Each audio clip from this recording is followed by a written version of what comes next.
Yeah. Okay. So, good evening. Welcome to the last session for this course. So, today's idea, as we've already discussed beforehand, is to majorly recapitulate whatever we have discussed during this entire tenure of approximately 6, 7 weeks. So, while that is the broad goal in mind, and I had previously also suggested that we will be discussing some of the um, leftover remaining questions, basically. But before we go to the recap part, first I would like to address one of the topics that a student had mentioned in the previous class, that they wanted a little bit of an introduction about microRNAs and their role in context of cancer.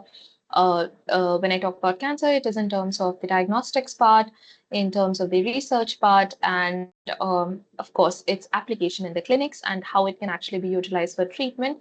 So, since that is a very diverse field in itself, which I think I mentioned when we were discussing non-invasive diagnostics initially a couple of weeks ago.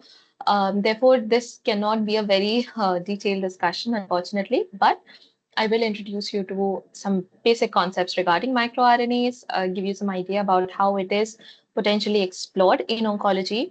And then, of course, you have all the resources in the world to go ahead and explore it. Then we'll go back and address some of the questions, the key takeaway questions that we had brought up that I had suggested in the slides as well during our regular discussion sessions. And along with that, I'll also recapitulate the topics that we covered during that tenure. So if you had attended the last class, we had already wrapped up till cell signaling. So we'll start with the topics ahead of that.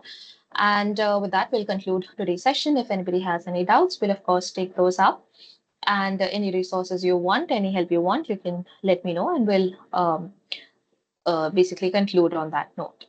So, with this in mind, let us get into the topic of microRNAs in oncology. So, if you're not already familiar with it, let's first understand the biogenesis or the formation or the production of microRNAs within the system. So, if as the name very directly indicates, microRNAs obviously includes some sort of a class which has some very small molecules, right? So these are usually included under the umbrella term of non-coding RNAs. Why are they specifically named so? Because obviously, as you understand, RNA by itself, if we follow the general central dogma, we expect that any gene, which is a coding gene, is supposed to give you a coding, a template for you to actually transcribe and translate, and then eventually form a functional protein. That is the default pathway that is followed within any cell for it to be able to produce the system that helps in its survival. And when I say survival, that includes all possible pathways, whether it is proliferation, whether it is metabolism, whether it is immune defense, all of these different pathways, they are all dependent on this basic central dogma, right?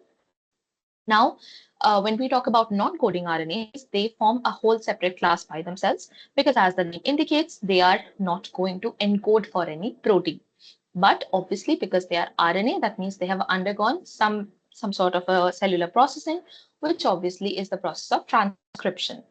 So basically, the gene which encodes for a microRNA undergoes the process of transcription, but it does not carry the necessary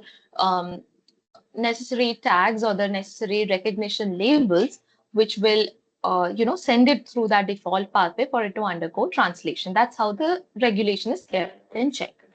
So if we go by the definition, microRNAs or miRNAs, as they're normally understood, they are endogenous, small, non-coding RNAs. When we say small, usually they are within the range of 20 to 23 nucleotides, and they basically function in the regulation of gene expression. So obviously, as you understand, if there is a process, there has to be some regulation whenever we talk about a biological process. So while we talk about the central dogma being very relevant to normal cell survival and its homeostasis, you also have to keep in mind that there is something which is keeping it in check and maintaining the sanctity of that process. So that is taken care of very largely. It's not the sole player, but very largely taken care of by microRNAs. So if you go into the field of microRNA, you will find an innumerable roles of microRNAs, not just roles, but innumerable number of microRNAs that have been recognized. They have been studied from for a very, very long time. If you're not familiar with it, you need to get a little bit of introduction into microRNAs. So you can read about the first discovery of these non-coding RNAs from Caenorhabditis elegans, and how that model organism has given us so much information about this entire field of non-coding transcripts or non-coding RNAs.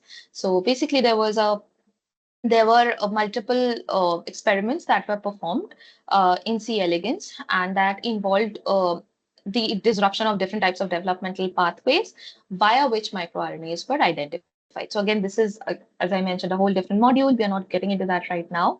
If it is something very interesting, maybe I can structure a course on it in the next semester. But since our objective is to focus on their role in oncology, a little bit of research, if you can do on your end, it would be helpful. But what I definitely wanted to familiarize you with is the process of their generation. So as you can see, there's a primary microRNA which is synthesized here. You can see within the nucleus in a faded blue color, you can see the genome which is present, from which transcription has been performed, and it has successfully led to the formation of this primary microRNA that undergoes some sort of processing, and that processing involves DGC. Okay, let me just address it with the legend. I think that'll be more helpful. So basically, it undergoes processing by these two enzymes, but we'll go through the legend. So, microRNA expression and function on post-transcriptional regulation of mRNA. So, like we said, they are involved in the regulation of gene expression. So, what does it do? That's what we are trying to understand. Mature microRNAs are initially expressed in the nucleus in the primary microRNA form. So, the prime miRNA is the form in which they are initially produced.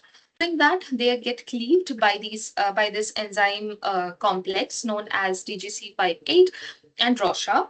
These are proteins which obviously act as some sort of an endonuclease because it is cutting a nucleic acid, right? So after it has cut that, you get something which is more processed and then is called as the pre-miRNA. So you can see the nomenclature is very similar, but be very careful because there's a difference between these two. So this intermediate pre-miRNA form is then exported into the cytoplasm. So after its synthesis has occurred in the nucleus, again, keep in mind that the process of transcription occurs in the nucleus, the process of translation occurs in the cytoplasm. And between these two, there is an export that is obviously necessary for it to happen, for it to be for normal for normal mRNA and for microRNA to be shipped out from the nucleus into the cytoplasmic site for normal translation to take place. However, in case of microRNA, some different processing will occur, which is what we'll address next. So what happens here is that the intermediary pre-microRNA will interact with dicer. Here you can see it in the schematic. This is your pre-miRNA that interacts with this green colored protein that you can see, dicer, which is responsible for the final cleavage of this hairpin loop structure. And what it effectively leads to is the formation of this 20 to 25 nucleotide double-stranded RNA structure. Keep in mind, you will never, under normal circumstances, find RNA to be present in an unhybridized form, or single-stranded RNA cannot survive alone. It will not survive for very long. It won't be very stable. If you have studied the RNA world hypothesis, you would see that when people were trying to understand how the world emerged and how DNA became the standard molecule for transmission of genetic information, all of these hypotheses, if you've come across it and studied it, you would know that this was one of the reasons why RNA is not considered to be the master molecule that transmits all of this information, because of the lack of stability for these molecules. So just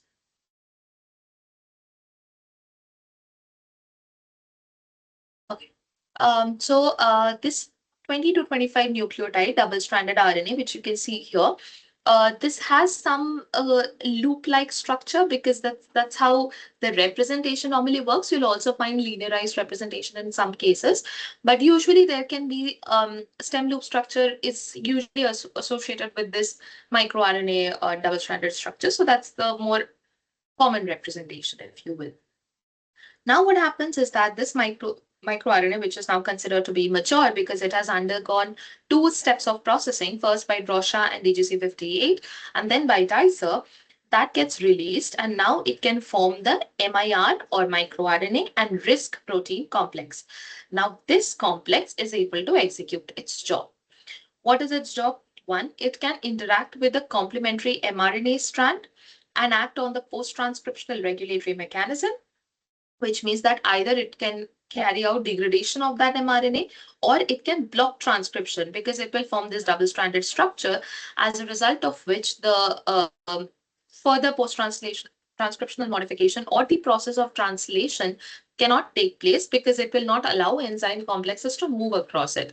There are other proteins also involved in this process. Again, we are not going into details of those, but broad idea is this, that you have a gene which encodes for the microRNA that undergoes several sub-steps or several processing steps where it is, cleaved and eventually groomed into the more mature form of the microRNA. Then that goes and does its job, whereby it interacts with the target transcript of interest and disrupts or silences or inhibits its expression within the cellular system. So that is its job. Now, what is the relevance of this microRNA in context of oncology is that in a large number of cases, you'll find that these mature microRNAs, they can get released into the exosomes, which is the context in which we initially discussed, if you remember, when we talked about non-invasive diagnostic methods. And these can be detected using several biological fluids, plasma, saliva, or urine. Hence, the entire purpose of this discussion overall. That is because these are sort of packaged or molded into extracellular vesicles, which can be secreted. Therefore, they can be accessed by clinicians, by healthcare specialists from other body fluids without it being invasive in nature. And therefore, the production or the level of expression of a particular microRNA is often very commonly used in the diagnosis and in the therapeutics of cancer patients, or at least it has been suggested very extensively. There's usually some combinatorial drug which is suggested with it for the technique to actually be very efficient in context of therapy. But microRNA in oncology is very, very extensively used. But yeah, first let us look at it in reference of biomarker or in context of the prognostic potential or the diagnostic potential of microRNAs. So first, microRNA including noise. MicroRNA, including this circulating microRNA, which is encapsulated in extracellular vesicles or EVs, can be obtained from both cancer tissues and blood samples. That's what you see here. You can get microRNA from the main biopsy if an individual is diagnosed with cancer, and also from their blood sample. Now, it may come to your mind that if you're preaching so much about non-invasive diagnostics, why are we again going back to main biopsy or the traditional form of biopsy, which is much more, which involves surgery and which is a lot more trauma for the tissue to actually handle? The answer is that this is in context of research. When you're doing research, if you have to truly classify a particular microRNA as a biomarker for cancer, you need to be able to tally the two types of samples to see how accurate your non-invasive method is and how like basically you have to compare your new method with the traditionally used method, and therefore for comparison both types of samples are required, and from both you can isolate the miRNA or the circulating miRNA, and therefore both are used as match samples in experimental protocol. Next, miRNA detection is characterized by its stability, specific expression, and low trauma. MicroRNA expression varies between different cancers, different types of tissues, different individuals, of course. Additionally, circulating miRNA can be obtained from blood samples. It is not very easily degraded by RNAs, which makes it a rather stable biomarker. Why so? Because obviously it is double-stranded in nature, so it attains a lot of stability within the circulating body fluid. So that's what you see here. You see that there can be abnormal expression. You will find methods of looking at minimally invasive diagnostic techniques, and you'll also have the stability of the mRNA being a useful advantage in this context. Third, techniques such as RT-PCR, in situ hybridization, northern blot, deep sequencing, microarray chips, and nanotechnology, they enable very efficient mRNA detection. So this is what you see, mRNA-based diagnostics being used. First, you have reverse transcription PCR, whereby you can amplify that particular microRNA and see where, like basically you can use primers for that microRNA, and then you can use the blood sample of that individual to check whether or not that primer is present, is getting amplified, and therefore the amplicon is present. Next, you can perform in situ hybridization. Basically, you use the sample and you use a probe against a labeled probe against that miRNA, as you can see here. When they hybridize with each other, you'll get a signal corresponding to that, a fluorescent signal corresponding to that particular microRNA, and therefore its abundance can therefore be identified. Third, you have northern blotting. If you are familiar with it already, or if you've learned western blotting or southern blotting also for that example, usually northern blotting is considered to be a slightly dated technique. However, it has its own relevance. Basically, it is a method by which RNA is, it's an RNA hybridization method. So much like you perform Western blotting for proteins, Southern blotting is performed for DNA. The same application in context of RNA is for Northern blotting. So you perform electrophoresis, then you use a labeled probe, which hybridize which bind to the protein, to all the RNA that has moved on to a membrane, and then you can visualize what sort of RNA is present there. So it's pretty much parallel, thus that your sample is different in each case between southern, western, and northern blotting. So northern blotting, it is done in some, a few cases, in some cases, but in today's time you might not actually be able to submit a paper with just microRNA, sorry, with just northern blotting data. You need to go for more advanced techniques and to make the data more acceptable and at par with other people. Then you have deep sequencing techniques. You can get like basically when you do transcriptome sequencing or RNA sequencing, at that point of time, you can actually push. You can actually inform the company that you want to enrich for a particular microRNA or just the microRNA population by itself. So they'll give you more enriched data in that context. However, usually transcriptome sequencing involves coding genes, and the coding RNA that will be present in a much larger amount, because as you understand, transcriptomics by itself is a very expensive technique. So you don't want to limit the amount of information that you get from a sample. Then you have microarray, again, an RNA-based technique, slightly obsolete. It was more commonly used uh, till 2010, 2012.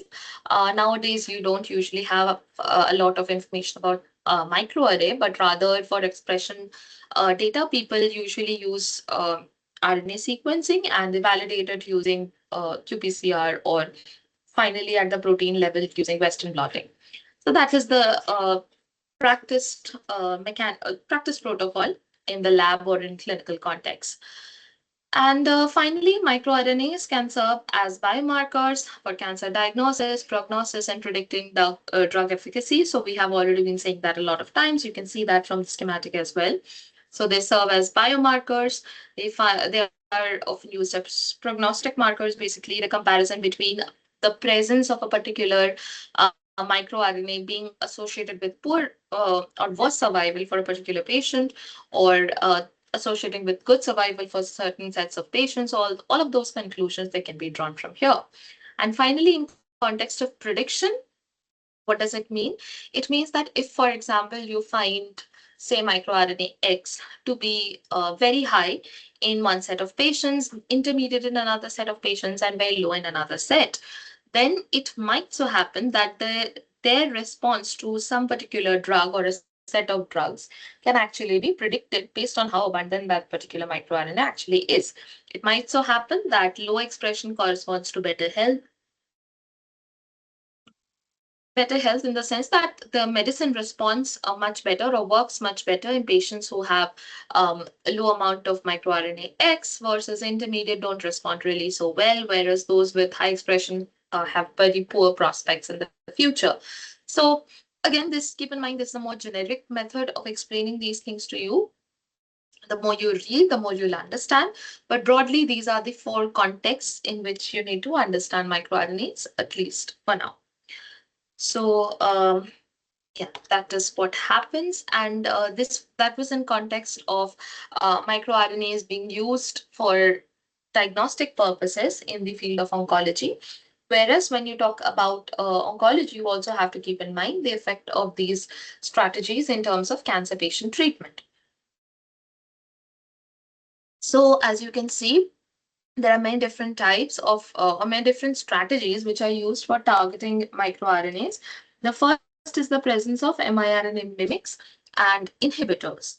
So what does it do? Basically, think of it endogenously. That means in a normal circumstance, under normal circumstances, this particular microRNA will be able to carry out regulation. Yeah, will be able to carry out the regulation of a particular gene, whereas when there are miRNA inhibitors, what will they do? They'll completely stop the gene regulation process. However, when there are miRNA mimics, they're basically holding them in that state and not allowing them to perform normal gene regulation. It might either be altered or compromised or inhibited altogether. That depends upon what type of drug you're using. Second, microRNA can be delivered via either viral or non-viral methods so as to offer stability and specific release. CAR T cells can also be used for targeted therapy. MicroRNA therapy can be combined with traditional treatments like immunotherapy, chemotherapy, and radiotherapy for precision and more precise and personalized medicine. So here's what you see. You look at the prospect of microRNAs in drug delivery. So you have a gene vector, either it is viral in nature, adenovirus, or lentiviral in nature, or non-viral mechanisms will involve lipid nanoparticles, some polymeric delivery system, etc. And what it is essentially supposed to do is to deliver a drug in a very targeted manner to only one type of cancerous in nature. So you are trying to narrow down or cut down on the non-specific off-target effects of that particular drug. So yeah, finally, immune cell therapy also involves this. Sometimes can also involve the role of microRNA. So overall, their job in context of treatment is either the use of microRNA mimics or inhibitors, or in combination with the traditionally used therapies, or by targeted delivery of the gene of interest or the drug of interest uh, to the cells which are supposed to receive the treatment without having unnecessary off-target effects. So I think that is, yeah. So that is overall what I wanted to introduce regarding microRNAs. If anybody has any questions, please let me know. And then we'll go back to the discussion for, I think, week 4 or week 5. Week 5, I think. So any doubts, please let me know.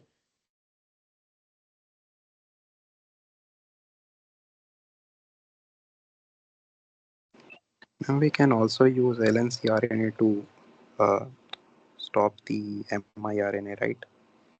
LNC-RNAs are regulatory RNAs for microRNAs, like you mentioned. Yes. So there are circular RNAs. You have another. There are snow RNAs. There are multiple types of non-coding RNAs.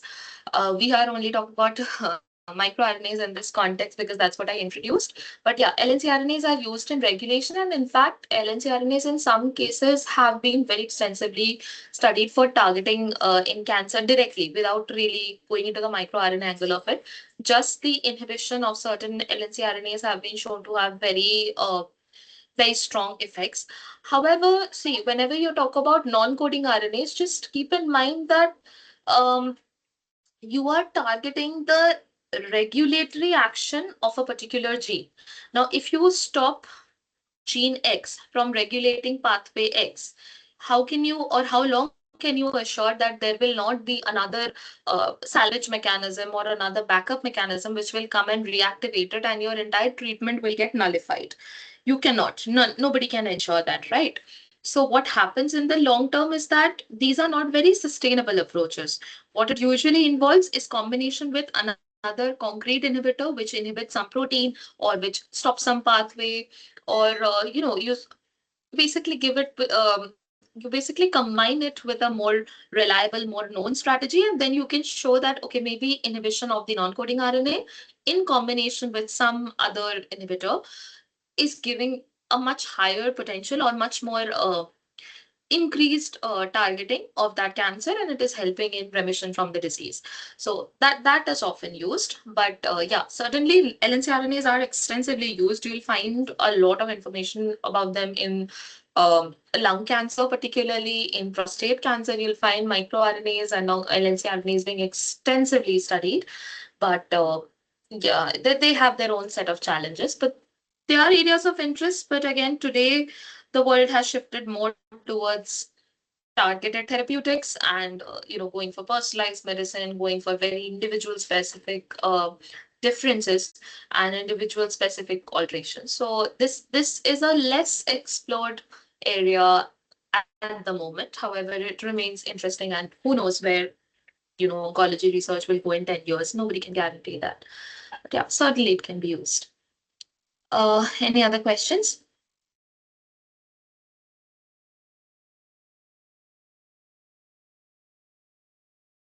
Okay. If not, you can explore it in more detail anytime you want. But yeah, again, it will be a huge discussion. Like we can have a 3-4 week course easily on the topic of non-coding RNAs by itself. So that's why we're going to limit it for now. I think we discussed signaling to a large extent, probably, or maybe we discussed till here. I think we discussed till here. Yeah, let's revise some of the topics from session 4, where we move towards a little more detail for sorry, for cancer cell signaling pathways. So also in this class, we talked about the therapeutic targeting of these pathways. So I think it kind of aligns with our discussion. So first, we had understood the key differences between chemotherapy, between targeted therapy, and immunotherapy. So again, this is a question we came to, I think, in the next or next to next class, 2 or 3 classes from this, where we talked about what is the main target of using chemo. Basically, it targets the any cell which is very rapidly dividing, disobeying the normal control of any cell division, which is supposed to be present within a normal cell at any without any other stress. And while it is quite strong and while it is quite effective in a large number of cases, it leads to a lot of side effects, the major one being hair loss. And often, very, very often, cancer cells also develop resistance. And since it is not very specific in nature, therefore, off-target effects are very high. Immunotherapy, as you understand, it basically manipulates the immune system or utilizes the immune system against cancer, sensitizes it to the cancer which is present within the body. A side effect is that it can potentially lead to some amount of autoimmunity because you're using cells which are usually generated from that patient itself. Then you can obviously take into consideration that designing such an individualized, such a personalized treatment strategy is going to be very, very expensive and very tailored. And one batch of CAR T cell therapy, if it is very specifically designed for patient X, it might not really be effective for any patient ever again. So imagine the amount of resources which are going into it, which makes it kind of makes the situation a little dicey and a little difficult to ethically justify as well.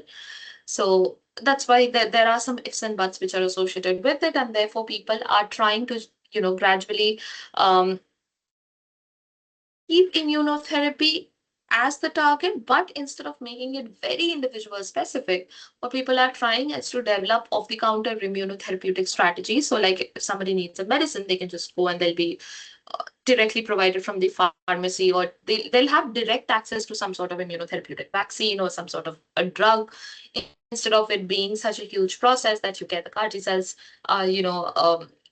collected from a particular patient, and then sensitization is performed, not CAR T cells, T cells. So that is a much more elaborate process.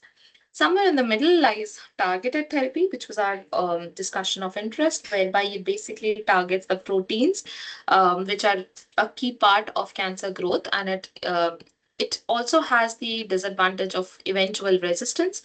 But then again, you it's almost impossible to bypass resistance. So it's actually one of the questions I think I had given in this class. But yeah, it's inevitable. Whatever strategy you use, any strategy you use, you can almost certainly be assured that someday or the other, some mechanism or the other is going to come into play, and there will be a subpopulation which will become resistant to that strategy in the long run. So this is going to be a never-ending field of research, which makes it very exciting and very frustrating at the same time. But then that's just how resistance mechanisms work. They're just trying to help the cell to survive in the long term. So yeah, then we understood what targeted therapy basically means. So it involves the inhibition of a particular protein that is present within or on a cell. So if there's too much of a protein, that can be used as a target. If there is some protein which is very unique to cancer cells and that is um, absent within a normal individual, a protein that is mutated in some way, or some way changed or some way mutated on the cancer cell, and genetic changes that are not present or that are absent within a normal cell. So all of these are different strategies by which targeted therapy work. Um, then we looked at it in more detail. We understood that targeted therapy can either involve the inhibition of growth factor receptors, which obviously, as you understand, is necessary for cell survival, sustenance, as well as cell proliferation. Then you have the influence of the TME or the tumor microenvironment, the involvement of different signaling pathways, involvement of some inhibitors which are very specific to certain steroid hormone receptors. Again, these are examples I think we have discussed at some point of time. We talked about abiraterone, aromatase inhibitors, etc., in context of steroid hormones, if you remember. Then enzalutamide in context of androgen receptor. So all of these different strategies are extensively used for targeted therapy. So the mechanism by which they work is either they'll shut off the chemical signal that is instructing a cell that, okay, it needs to divide, or it will change the proteome of a cell so that cells are now dying. They will stop the angiogenesis process. So they are often called as angiogenesis inhibitors. Sometimes they will trigger or sensitize the immune system so that it kills cancer cell. Sometimes you can give some sort of a drug which carries a toxic chemical to the cancer cell, and it works in a very targeted manner, majorly because it involves some sort of a monoclonal antibody that specifically binds to some receptor unique to cancer cells and not present on a normal cell, and therefore it uses that for the killing part. So, yeah, that is basically the different sub branches under the umbrella term of targeted cancer therapeutics. Then the question came how you can exactly salvage the situation. So we have different types of drugs which are present. Like you can see, I'm not going to go over the names. You can look at them in your own time. You can see that for each type of pathway at different sub steps, different types of inhibitors, different types of enzymes. They have all been suggested. And again, please go through it at your own time. It will be very repetitive, but basically that is what happens.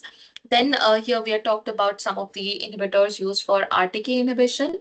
And we talked about how some of them show very promiscuous behavior, which means that one type or one class of inhibitor is is effective or is used against different types of cell surface proteins. Like here you can see for, I think we talked about sorafenib probably. So all of these different inhibitors, they can be used. And what they effectively do is they shut down the receptor tyrosine kinase pathway in the long run. Yeah, then we had discussed a little bit about PI3K/AKT inhibitors as well, and that majorly involved these four classes. You have some PI3 kinase inhibitors, you have rapalogs, which are homologous to the mTOR, mammalian target of rapamycin.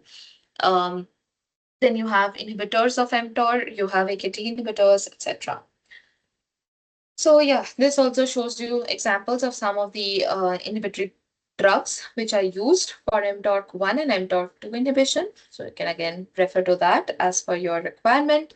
Then inhibition of the MAP kinase signaling pathway. This was in context of thyroid cancer. I had explained to you how the thyroid looks, where it sits, and how its cancer can often be inhibited by or controlled or managed by the inhibition of the MAP kinase signaling pathway. So that involves all of these different types of inhibitors. So, you can refer to it for your own guidance. This is what I was talking about in context of prostate cancer, how there can be therapeutic targeting. This was the basic protocol, which was followed by any like within any functionally physiologically functional cell. So you have the sex hormone or the steroid hormone, which binds to its receptor, that acts as a steroid hormone, and that can function as a transcription factor as well within the cell and control the transcription of several genes. On the right, I'm not going to go into it, don't worry, but we had discussed all of the different types of variations or types of alterations that can be present. Uh, when I say alterations, it can either be a mutation, it can be a splice variant, it can be a non-functional protein, it can be a hyperfunctional protein, it can be a dimeric protein, etc. So different types of drugs in those contexts. Then you have epigenetic drugs like the use of BET inhibitors. You have antisense oligonucleotides or ASOs. So altogether, these are some of the different pathways. Then, yeah. Okay, so from here, what we had concluded was that several signaling cascades are working in concordance with each other so as to maintain the physiological homeostasis of any normal cell. Targeted therapy is an advancement of the conventional approach for cancer treatment. Targeted inhibition can actually differ for different types of cancers. Disruption of the oncogenic signaling circuitry is often combined with other approaches for multi-pronged targeting of cancer cells. So, any questions from this targeted therapy path? Anything you would like addressed? Please let me know, and then we'll just quickly look at the questions for everybody's understanding. Just let me know if there's any doubt.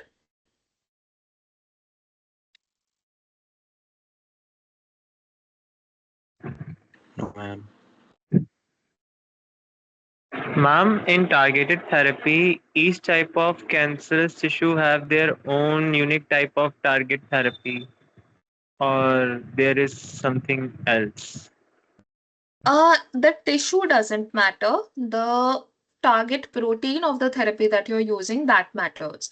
So, Oh, like if you go to that slide where I mentioned the promiscuous treatment, so yes, that ma'am. will help clear it up. So if you look here, depending on which type of mutation is prevalent or which type of say for example, take the overexpression. Say there is very high expression of FLT3 in a particular cancer. You are seeing a lot of patients having a overexpression of this protein. Then you'll use this drug. Now, this can be specific to a cancer. You can find FLT3 overexpression in multiple types of cancers. Then it would be useful for all of them. So you cannot design a tissue type specific drug because then that will limit the usage of the drug overall because as you understand these drugs are very expensive, right? So Yes, ma'am. what matters is what is it targeting, and in a lot of cases it is more beneficial to have a drug which has some promiscuity because there are some drugs like again the same example sorafenib, the kind of targets that it has, more often than not you will find that it might be altered in combination. Like, for example, the same patient can have alterations in all of these different targets. So, using a promiscuous drug in that case is more helpful because then you are inhibiting multiple pathways. So, therefore, it is in some cases more beneficial to have that. And that can happen for one cancer or it can happen for multiple cancers. So, that is very commonly used. But there will also be a class of drugs which are more localized in some manner, like I think I'd mentioned this in class also. that drugs which are more specific to a pathway, like again I'm giving the example of androgen receptor, the entire uh, this entire process that I showed here, all of the drugs that you are seeing, see, these are all inhibitors. This initial set are all inhibitors of the androgen biosynthesis pathway, right? You're seeing these are all androgens.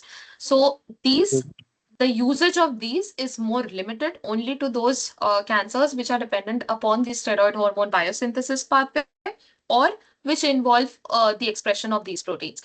So when we talk about drugs like these, like for example enzalutamide, you will not use enzalutamide for any other cancer unless there is a very high expression of androgen receptor in any other cancer. Then it, otherwise it's pointless, right? However, you Yep. can use a drug which is a BET inhibitor, which is an epigenetic drug, because it is not binding to a specific protein. It is just disrupting the transcriptional circuitry which can be present in any cell. So therefore, it's very context dependent. But yeah, the approach usually is to design a drug more targeted to a protein rather than targeted to a cancer. That's the broad idea. Okay, ma'am. Ma'am, I have also one question. In Mm-hmm. targeted therapy, there may be a difference in a result as we compare to patient cancer, Mm-hmm. Mm-hmm. or it is the same for a particular same drug. Uh, what do you mean? Like, are you talking in context of a clinical trial or something like that? That when a drug Yes, is yes, getting tested? yes. In my family, my mother is suffering from spindle cell tumor, a very rare type of cancer. It is.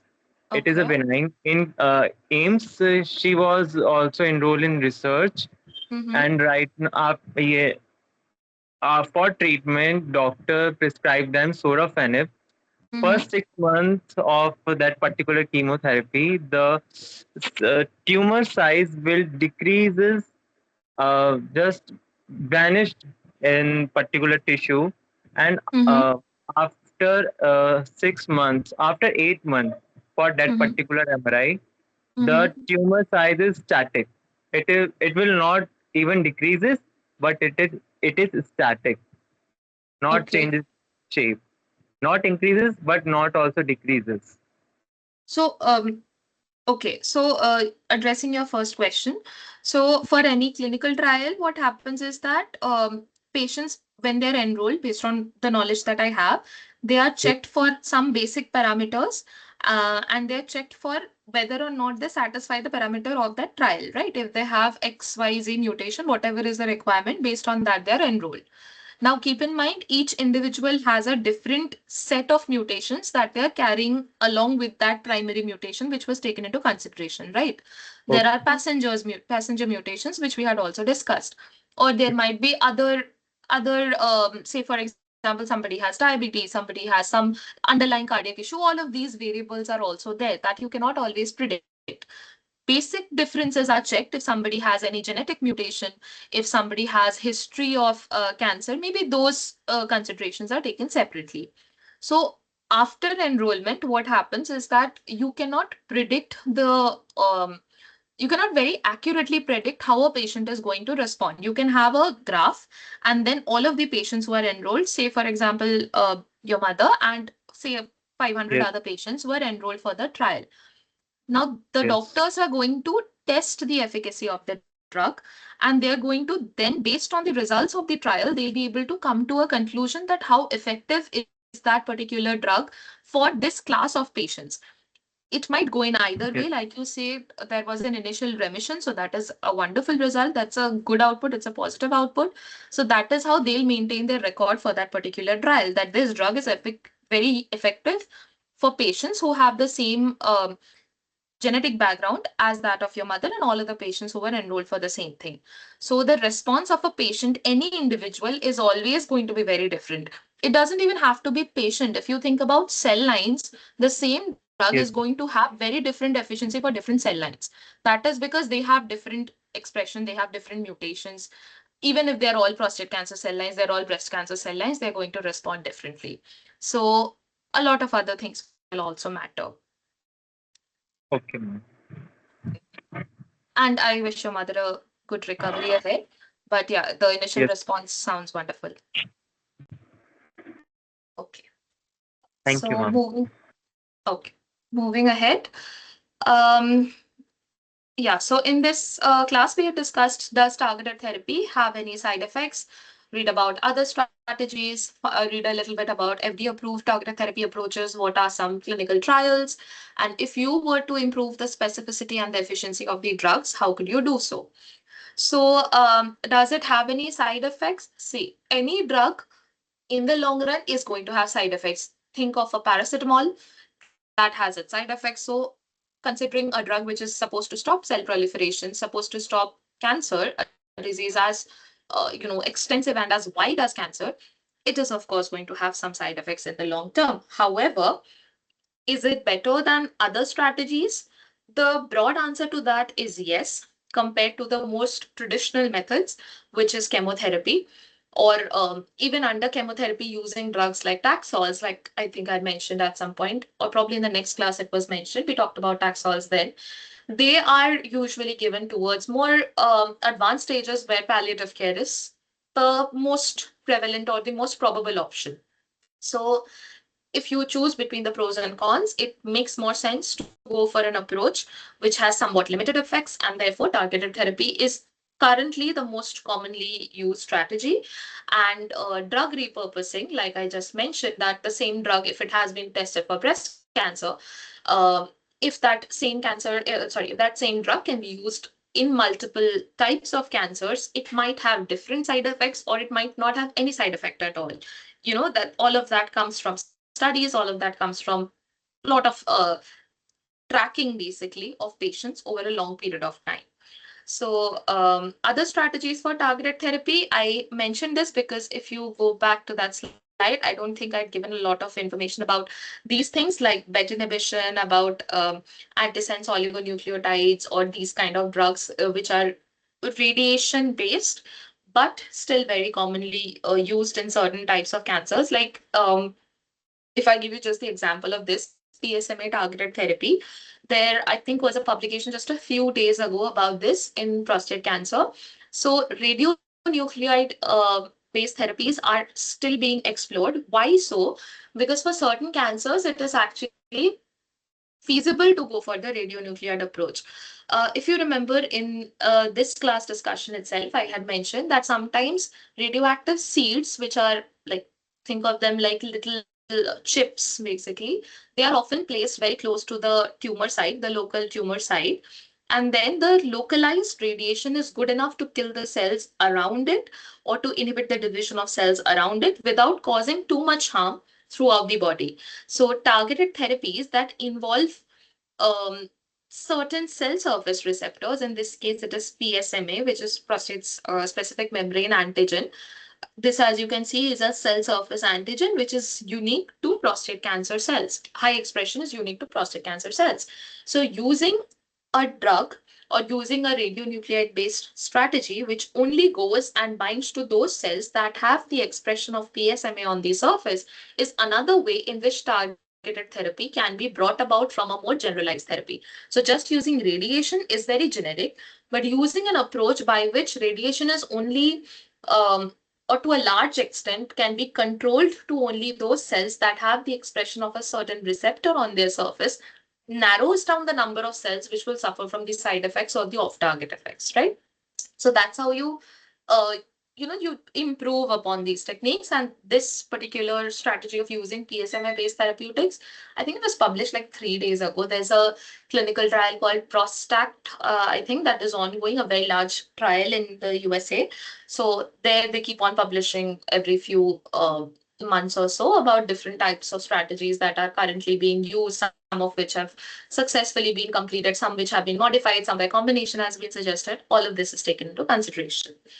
Another strategy which had been discussed was this BET inhibitor class of proteins. So these are epigenetic drugs. Now, these also have their own pros and cons, as you can understand. Like I mentioned, using an inhibitor which is very targeted, like for example, say using enzalutamide, an inhibitor of the androgen receptor is a short way of ensuring that only that protein gets inhibited, and therefore whatever is downstream of that protein is getting affected, and so you're able to ensure that okay, only these components of the cell will be affected and not the entire cell at large. So the effect of that, when I say entire cell, I mean any cell at large. So if there are 100 cells of those, only those cells which have very high expression of androgen receptor will get inhibited, whereas those which have basal to normal levels of expression, they might just stay all right. They might be okay. In comparison, when you use an inhibitor like a BET inhibitor or other classes of epigenetic drugs, two things happen in that case. One, the effect becomes non-specific in nature. Because what are you using it against? You're using it against a protein which is supposed to be present in a decent amount in any cell, right? It is necessary for transcription to be carried out. Therefore, what it is doing is it is affecting not just this protein, but because it is an epigenetic regulator, say it is a chromatin modifier, it is some sort of it has the role of opening up DNA, closing DNA, or acetylation, deacetylation, all of these processes. If you've studied epigenetics, you'd be familiar with it. So inhibiting proteins which carry out transcriptional regulation to this extent, what happens is that when you inhibit these proteins or compromise their activity, the number of genes which get affected downstream is very large. So as a result, using a drug like this will not only affect the transcription and translation of AR, but of other proteins as well. Now, while for a cancer cell that might be good, what it is also going to do is affect all the cells which are close to it. First problem is this, that the effect is very non-specific. Second effect, the the second limitation of using these class of drugs is that it is not very sustainable over a long duration. So while epigenetic drugs are again also being studied, have been studied, and they are an area of research, you also need to keep in mind that anything which is not anything which is controlling a regulatory pathway has some reversibility associated with it. Like I mentioned about microRNA therapeutics as well, its job is regulation, right? So if X regulation is stopped, Y regulation can come and take it over. Similar to this, if you inhibit this inhibition might be superseded by some other regulatory pathway within the cell. So this is not a very sustainable approach for a very long time. Therefore, usually these kind of epigenetic drugs, they are also given in combination with other types of drugs to make the effect more sustainable over a long period of time. So also it also narrows down the number of pathways which get affected, and therefore it makes the approach slightly more specific. So these are just some other examples of targeted pathways. You can read on it as much as you want, as much as is interesting to you. FDA approved targeted therapy approaches, I've already shown you a couple of them. That slide about sorafenib and all of these, tamoxifen, etc. Yeah, these were all FDA approved drugs only. So you can read about them in more detail. You can look at more updated results as well. I think this was like, Not given this. well, this is slightly old, I think 3 or 4 years old. So there's definitely some update on it. So you can refer to it for your perusal. So yeah, and you can read about clinical trials in general if you just go to the FDA website. I'm not sure if the Indian government has made everything accessible, but FDA has a lot of accessibility in terms of there's a lot more transparency there. So you'll have a lot more information available. And in cases where a trial has been completed, you'll actually have publications from that also, usually published in like very good high impact journals because they are clinical trials. So that information is very commonly used. And also if it gets published as a data set, you can access it from CBio portal, which I've already, I think I have, yeah, multiple times. I've introduced that multiple times. So you'll get that information from there. You'll be able to get survival curves. You'll be able to get a lot more access and information. Now, this was just more of a just a thought-provoking questions that if you are given the onus of improving the specificity and the efficacy of these drugs, what would you do? So thinking about it, it is endless. You can it seems like you can do everything. The challenges associated with it are something you learn over time. But yeah, just for your curiosity, just to brush up your memory of everything you've studied, think about some of these strategies. Just like off the top of my head, the basic strategy that everybody obviously looks for is to make any drug more targeted. So you can use some immunoliposomes, you can use some enclosed mechanism of delivering drugs, you can design a panel. But then, yeah, the challenge that comes right after is that how do you make it affordable? How many people can go for screening? So all of these factors come in, but certainly this is just a thought-provoking question, and somebody might have some revolutionary discovery someday. So keep thinking. That was the discussion for that class.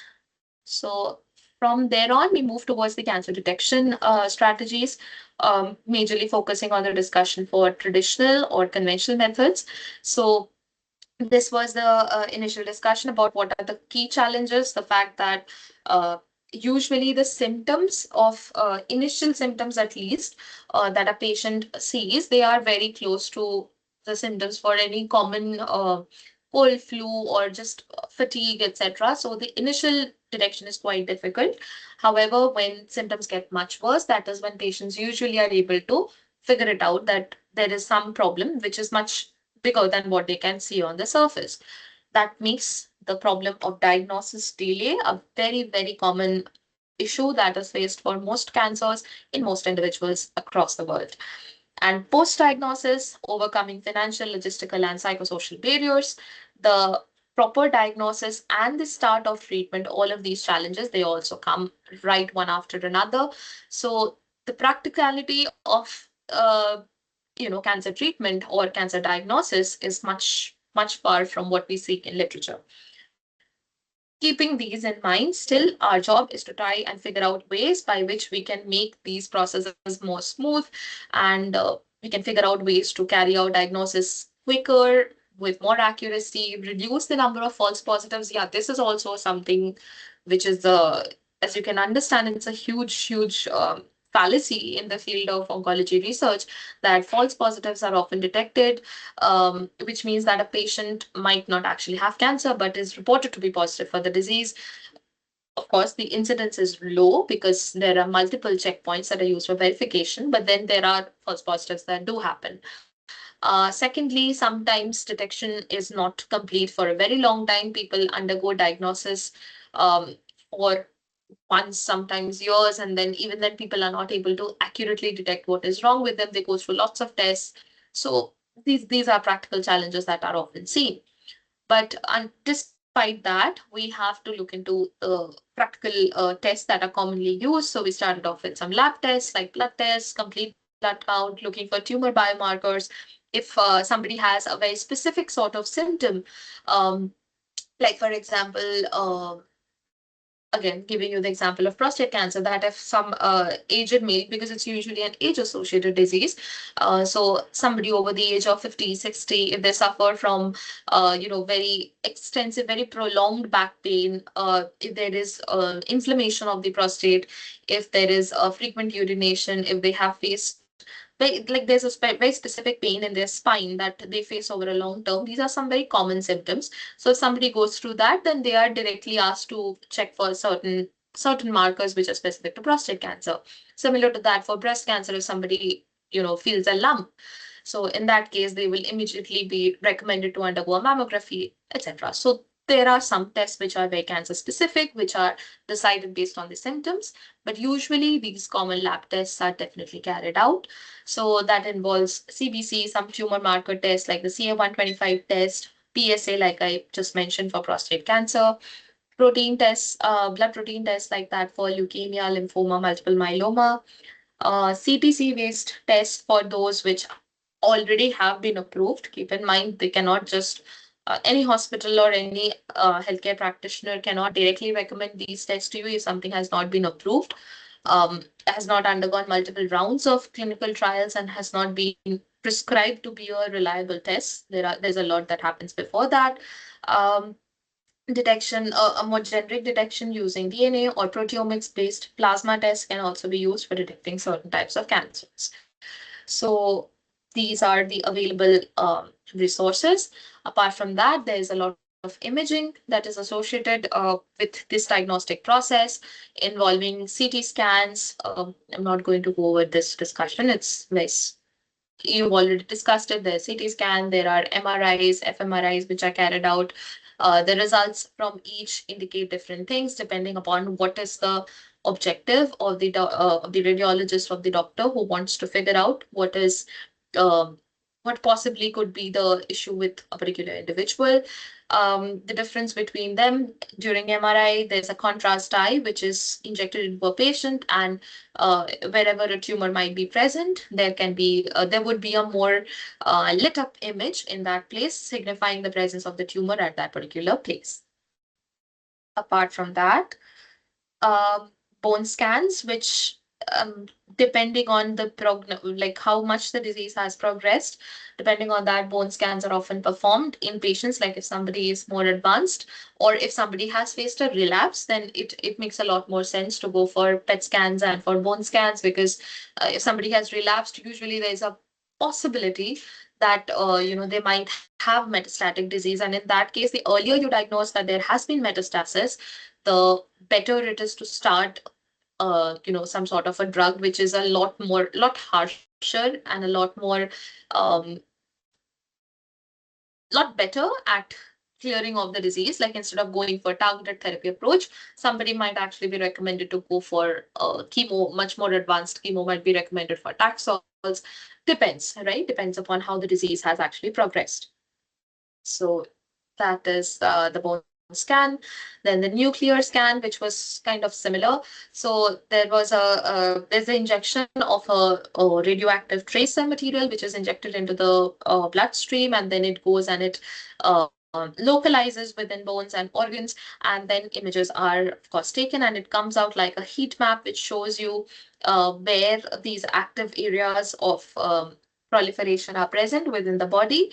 And then gradually this radioactive material leaves that individual's body over time, and then the image which was used, it's basically your reference over time to see how metabolically active, not metabolically, sorry, how actively proliferating the cells are within that particular region over a period of time, and in context of a particular treatment, how a patient has responded. So all of these measures can be taken, can be recorded, can be kept as record basically. The PET scan is again a type of nuclear scan which gives you a 3D image of this of these active areas of tumor survival. But again, keep in mind here you're able to see where glucose is taken up because of the rapid rate of proliferation and the rapid usage of glucose by tumor cells. And again, I think I'd mentioned that you should study up a little bit about the Warburg effect for this purpose. I hope you have. But basically, what is done is radioactive glucose is injected into the patient before the scan, and wherever within the body that patient has potentially developed metastasis, we'll be able to see clear images like this, indicating that these are areas where tumors are potentially present. And of course, brain will have active usage or active glucose metabolism, because that is the way in which the brain functions. Brain cells rely on the presence of glucose and the glucose glutamine balance for sustenance. So that is not a reliable source of imaging for brain associated cancers, but for other types of cancers, this is very commonly used. So yeah, even if I've not already mentioned it, this is something which is also done when you are experimentally validating the result of a particular drug. That is because if you remember, when we talked about all of the different models that can be used to study cancer or perform cancer research, in vivo models are used, which are mice, most commonly immunodeficient mice, most commonly used. So in that case, after a tumor has been injected into a mouse and a particular treatment has been performed, say for example, for 4 weeks or 6 weeks, however long the treatment may be, over time, the way in which the tumor has diminished as a result of that treatment, that can be tracked using these imaging techniques. PET scans are often performed. CT scans are very commonly performed for these mice, or sometimes it is also called whole animal imaging or in vivo imaging. All of these different strategies, they are used, and the principle is pretty much the same, that you can see these sort of patches wherever the tumor has potentially spread or not spread, or it has relapsed. All that information can be collected. So that was the job of the PET scan. And of course, we talked about ultrasound and X-rays. You most certainly are familiar with it. Ultrasounds, it's not just used for cancer, obviously, it's used for general diagnostic imaging. So ultrasound relies on high energy sound waves, and it echoes off from the tissue which is present inside your body. And what you get as a result is called as a sonogram. And this is an example of the female reproductive tract. So you can see this is the cervix, endometrium, myometrium, the rectum, the bladder. So basically, it is giving you a USG of the female abdomen, basically. Then X-rays, very commonly used for the chest. They generate pictures using very low dose radiation, and the X-ray beam is directed. However, long-term exposure to X-ray for any individual, if somebody undergoes way too many scans in a very short period of time, it will have some, or it potentially can have some off-target effect in the long run. But yeah, that is basically what happens. So it captures images using X-rays. But from that, blood chemistry tests were also used. Basically, you use some indicators to check how abundant a particular chemical is within the body. An example of that is PSA, like I've already mentioned. Then CBC measures RBCs, WBCs, platelets in the blood, amount of hemoglobin that is present in the blood that can be measured. It's part of the routine health checkup, but for blood cancers, it is very commonly used, and it by itself, it is a huge indicator of any potential uh, progression towards blood cancer in the long run. So it is done till date, and it is a very reliable method as well. Of course, verification is performed using other strategies as well. Yeah, I think we had ended the class on this note, talking about conventional diagnostic techniques, which is, of course, the use of a biopsy. A biopsy is a process where you remove some tissue or some cells from the body for examination under the microscope. They involve the punching out or the removal of a small portion of the patient tissue, and they are performed to determine what is the stage at which that particular mass is present, whether it has progressed to cancer, whether it is precancerous, whether it is just an inflammation. All of that is studied, and different types of biopsy were all mentioned. Most commonly, you will find punch biopsy performed for larger organs, or fine needle aspiration biopsy, FNSC, very commonly performed in most cases. And it helps, the staining of that helps in tracking what is the state of the local tissue over a long period of time, and obviously for initial diagnosis as well. So this was the conventional method, and then we had moved on to the advanced methods, which introduced the concept of liquid biopsy, shifting away from this traditional strategy. So we talked about screening for cancer, see whether somebody without being asymptomatic has potential to develop cancer in the long term, the monitoring of response or resistance, identification of actionable targets or actionable alterations, detecting resistant mechanisms, assessing the heterogeneity of a tumor, initial diagnosis of cancer, for predicting the prognosis, predicting the response of that individual to that particular drug treatment. All of this is it's up and coming in the field of liquid biopsy. So what is liquid biopsy? Basically, it is a lab test whereby you collect either the blood, the urine, or any body fluid from an individual to look for cancer cells, to look for DNA, or look for any other remnant of the nucleic acid which has been derived from the main tumor tissue within the patient.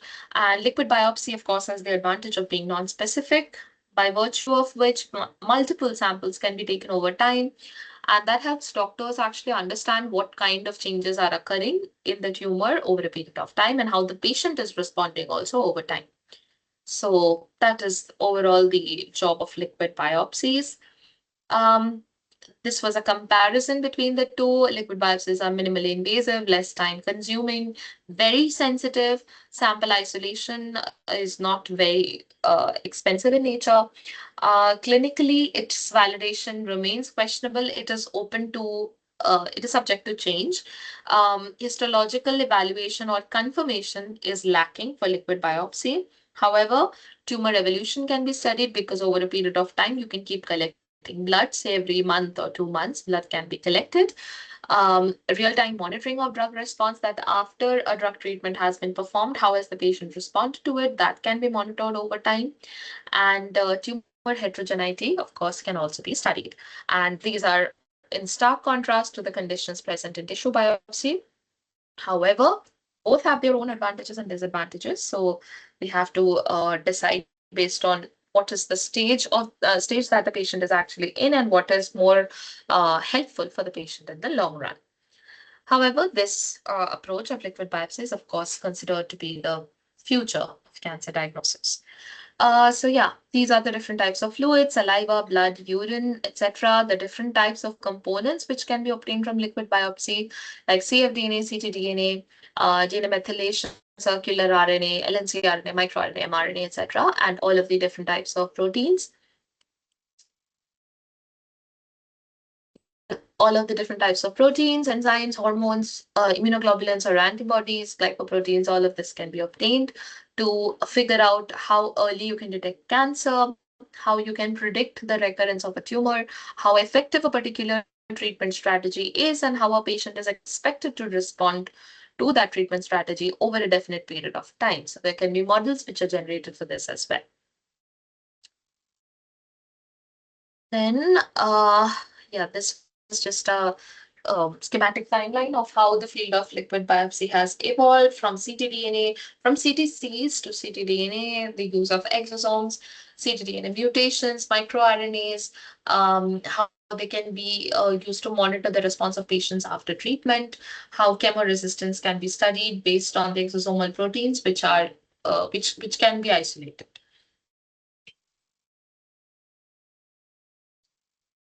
Sorry. Yeah. Following this, we introduced the concept of circulating tumor DNA and circulating free DNA. So cfDNA refers to the fragments of DNA that are present outside of cells that can be detected within body fluids. cfDNA typically involves double-stranded DNA fragments, usually somewhere between 140 to 170 base pairs, and mostly they originate from leukocytes. From the cell-free DNA, our, our components of interest are the circulating tumor DNA, which are the ctDNA, and they are different from that which is released by leukocytes or blood cells, but they are a subcomponent of the same. So mutations, methylation, DNA integrity, microsatellite alterations, and viral DNA can be detected in cell-free DNA or cfDNA in the blood. Tumor-related cfDNA, which circulates in the blood of cancer patients, gets released in different forms at different levels, and that DNA is actually what can be detected and what forms the basis of non-invasive, what forms a major portion of the basis for non-invasive diagnostic of patients in the long term. So yeah, the reason why it gets secreted is because of majorly these three processes. There can be necroptosis, apoptosis, or secretion, which means that from the tumor, when a certain proportion of cells they die or they secrete or they slough off, some portion of them keeps on sloughing off. They keep on releasing these components into the blood, and from the blood vessel it moves into the main circulation, and then it can get circulated throughout the individual's body over time, and then that can be detected, and all of these different changes can be studied, like mutations can be studied, methylation or modification of DNA, or the alterations in microsatellite. All of this can be studied. Um, yeah, in context of clinical oncology, ctDNA is also used to perform testing. In what context? First of all, you can find out gene alterations, you can find out the tumor mutation burden, you can find out epigenetic changes, presence of viral sequences, mutation signatures. You can look at some of the drawbacks. First of all, you are not able to figure out the heterogeneity of the tumor because you are only getting a very small portion of of the entire tumor. So information is compromised in the long term. Um, for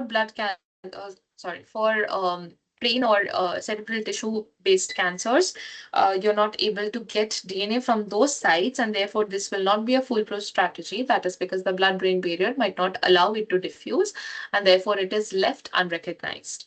Then the tissue of origin can be figured out, field defects, and age related clonal hematopoiesis.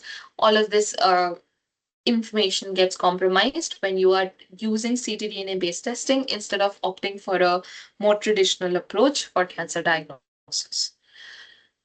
Uh, then, different types of samples which can be used involve saliva, bile, peritoneal fluid, stool, seminal fluid, cerebrospinal fluid, pleural effusion, urine, or the uterine or vaginal lavage. All of this can be used depending on the type of cancer which is potentially being suspected, and therefore different types of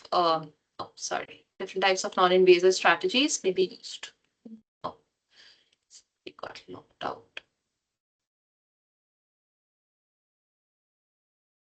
Yeah. Then this was the timeline for CTCs. You can go over it. Yeah, I think I need to rush a little bit. We have a little time left. So this was majorly about the discoveries in the field of non-invasive diagnostics. You can go over it. You can see how it has emerged. And yeah, I think I've mentioned it multiple times, but I hope you have gone through the seed and soil hypothesis, the major contributor to this entire field of non-invasive diagnostics, and the concept of metastasis by itself. So please go through it. It's very crucial. I've mentioned it multiple times, so I hope you're aware of it at least by now. So this was about circulating tumor cells, and the basic concept relies on the fact that from the primary tumor, some of these cells which have undergone a process known as EMT, which is epithelial to mesenchymal transition, uh, they are able to acquire the mesenchymal phenotype, as a result of which they're able to move through blood vessels by a process known as intravasation. Then they are able to move through the blood and become circulating tumor cells. They can move to their site of interest. They can undergo the process known as extravasation. And after extravasation, it can move into the surrounding tissue and it can generate a micrometastasis there, which means a second tumor there. And these tumors can be formed in the lung, liver, bones, or in the brain, because these are more prominent sites where tumor localization can happen. So these neoplastic cells, they are shed naturally from primary or metastatic tumors, and they can circulate within the bloodstream, serving as seeds of tumors that can result in fatal metastasis of various sites. So this is what you see, that the cancer cell undergoes these EMT process. It is able to move into the circulation, form CTCs, and then after it has moved out and it has undergone extravasation, then it can form new clusters that have a different phenotype, but now they have undergone the process known as MET, which is mesenchymal to epithelial transition, and they'll form new smaller clusters in different sites within the body. So these are the changes that occur, and here we had looked at some of the mechanisms which support the survival of CTCs and early metastasis, starting off with the Fas ligand pathway, which whose impairment can lead to the resistance to apoptosis, which means it eventually contributes to tumor progression, and it helps in more and more enriched survival of CTCs. Secondly, EMT progression gets regulated by signaling pathways like integrins and TGF-beta, which induce downstream responses that eventually help in survival of CTCs and help in promoting anti-apoptotic phenotypes so that more and more CTCs are able to survive.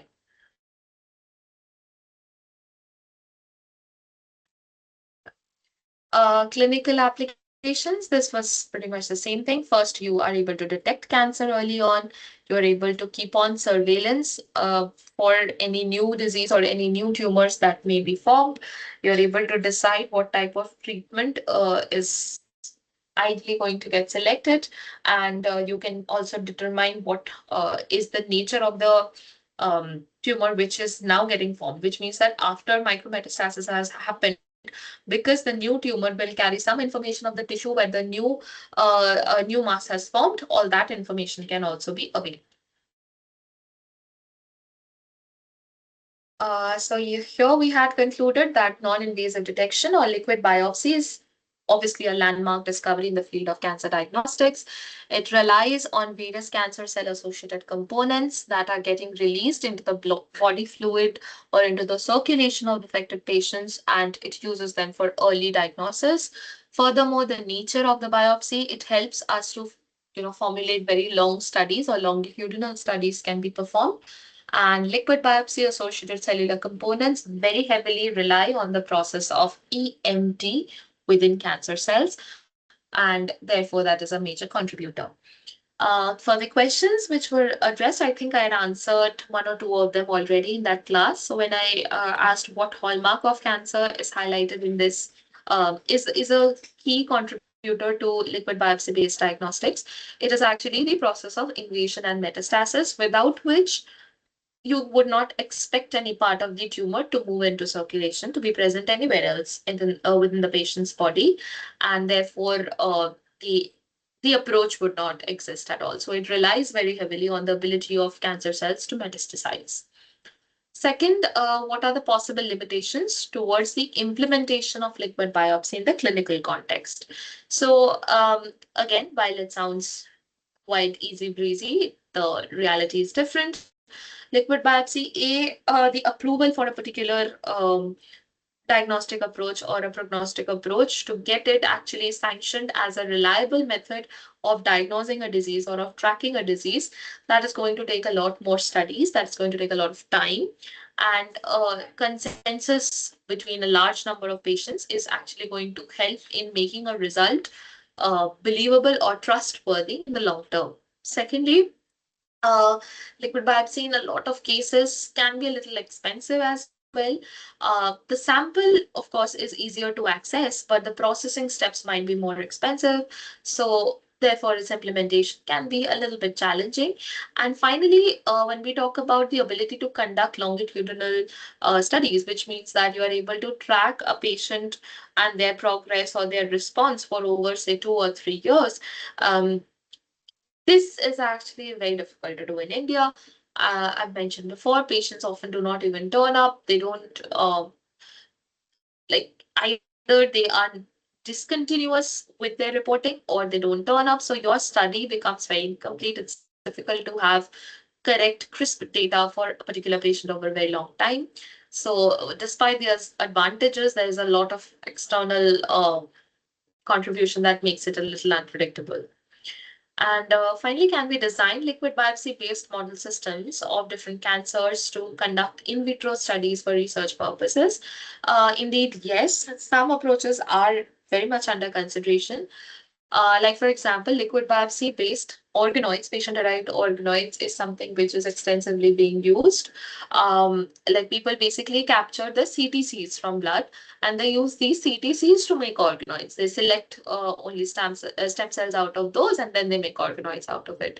One is this. Second is the use of that organ-on-chip concept, if you remember. So if you have detected a certain biomarker, you can basically pass the extracted blood of a certain individual through such a chip, and then you can use probes to actually detect whether your diagnostic marker of interest is present or not within that individual's blood. So different model systems, they are explored, but again, none of them seem to be very foolproof. There are uh, more studies which are probably required for uh, anything to be very clearly classified as useful for a particular type of cancer. Any questions about the diagnostic part of it? Because I think that will kind of end the discussion on it. Any questions, any doubts, anything you want clarified, let me know. Then we'll quickly move on to exosomes.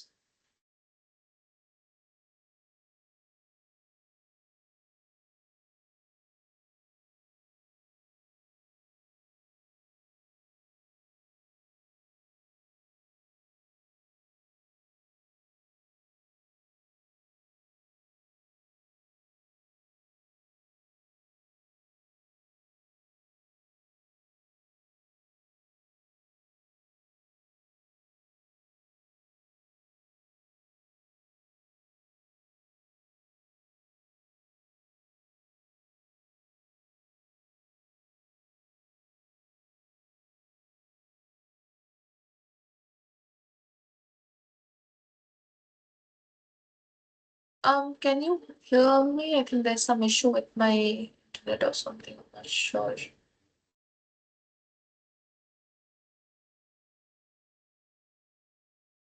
Please let me know if you cannot hear me. I was logging me out, but okay.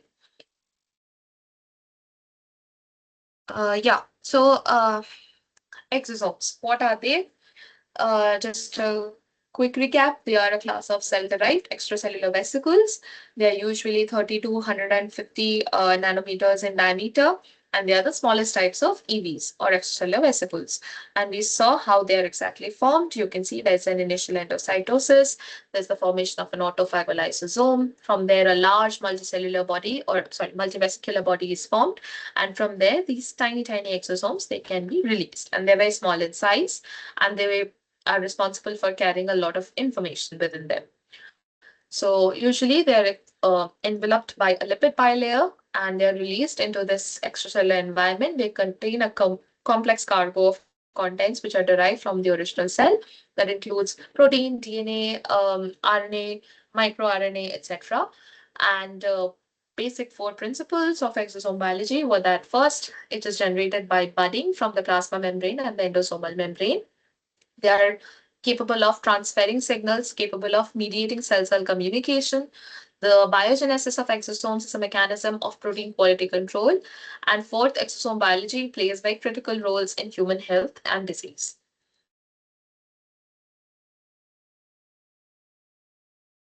Yeah.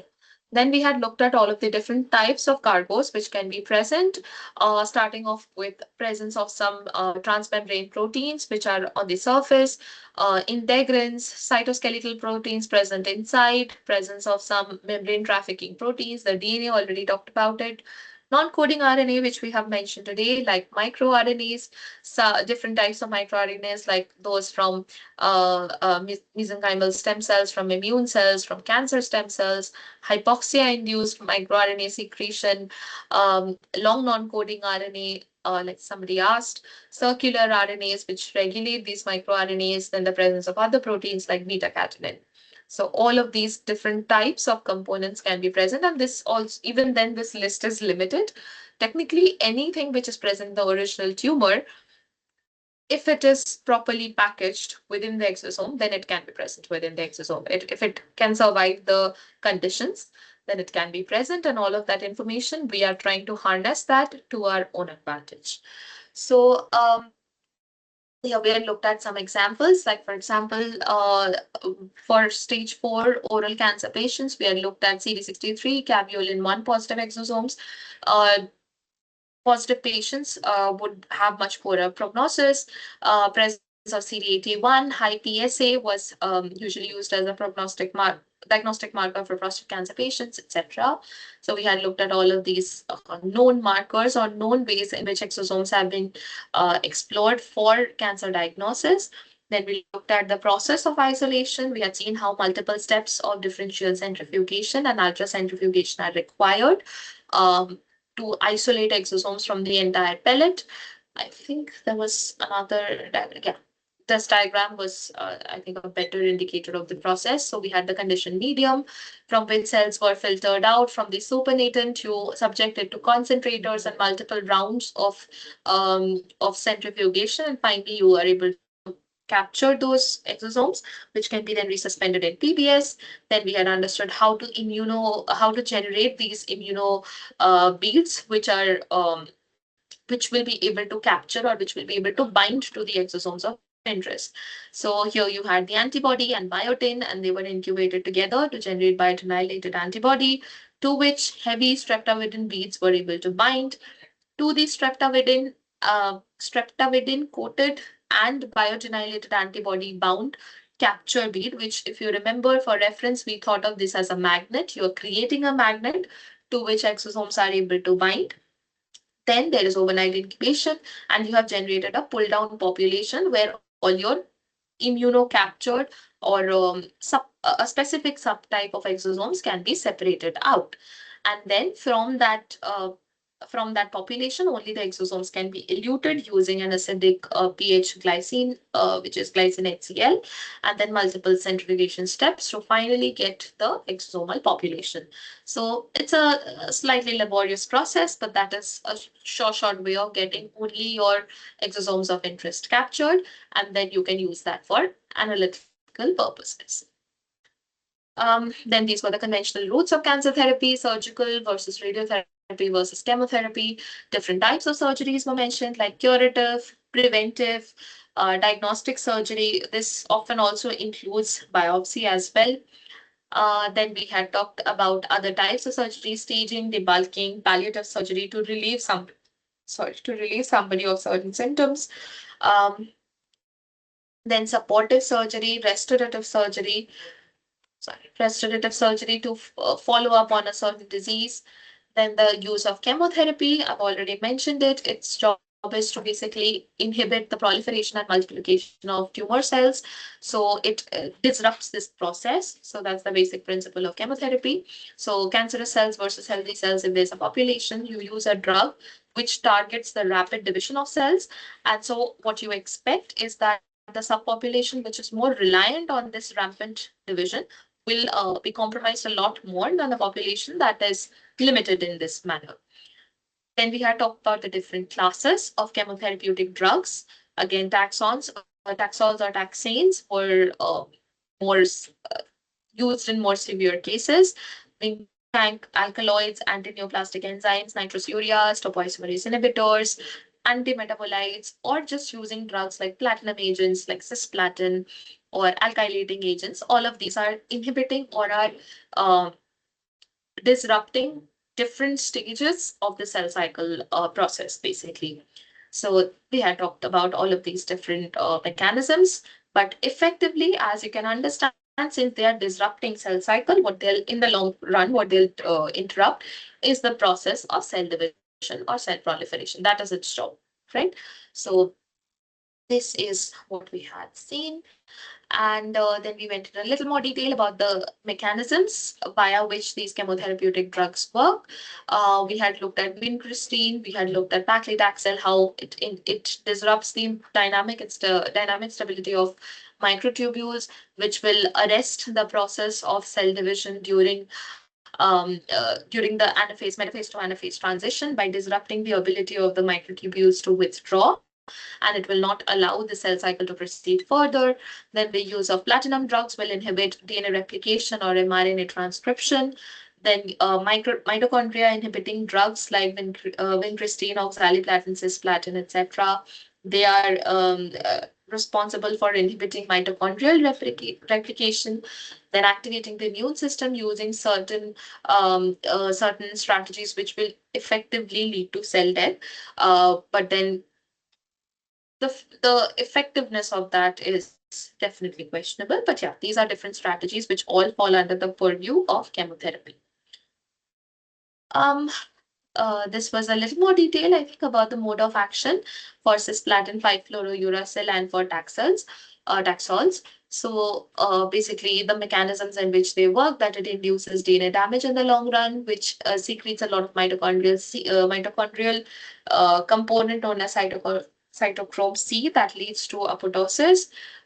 Here also you see that it triggers apoptosis by a similar the result is similar, but it is occurring because of a different process whereby 5-fluorouracil is getting incorporated into DNA, which leads to imbalance of the NTPs and more and more damage occurs, and therefore eventually cells die. Basically, RNA damage occurs because of which cells die.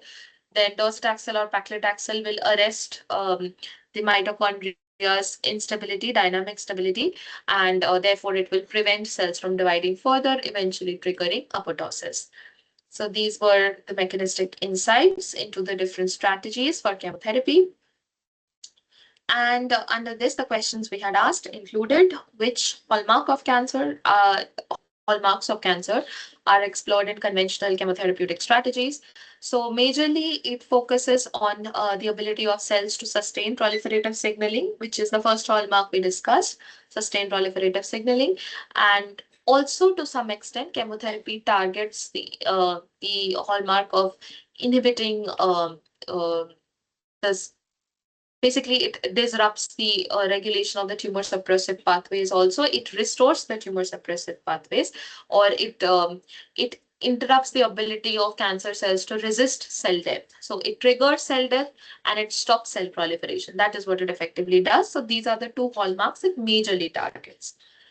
Then what are the limitations of these approaches? Of course, we have discussed this so many times. They are non-specific. They have a lot of off-target effects. The side effects of these are very, they persist over a long time. They end up compromising the immunity of patients. However, they are still in clinical practice because of their efficacy, because the stage at which a lot of cancers get diagnosed, at that stage, using other strategies might not be very useful. And instead, using strong, harsh chemotherapeutic drugs can actually be more helpful than the harm that it is eventually going to cause. What are some other applications of exosomes in disease biology? What are the limitations? Exosomes are can be extensively used. Are extensively is a questionable statement to make, but basically they can be used for not just diagnosis, for prognosis, for treatment, for delivering drugs. They can be used just as a sampler for the particular individual to understand what type of cancer they have, what type of alterations might be present within that particular person. All that information can be availed. Limitations, of course, we have discussed it. It is not foolproof. Uh, it cannot match up to the information that you get from a biopsy or from an imaging test or the combination of them. However, as a preliminary data, it's extremely useful and it is very, very promising for implementation in patients. Uh, Then I think we had discussed a little bit about cancer therapeutics, talking about undruggable proteins, which were majorly transcription factors. These are the different advances in cancer therapy. You can go over it, different types of drugs that got approved over time.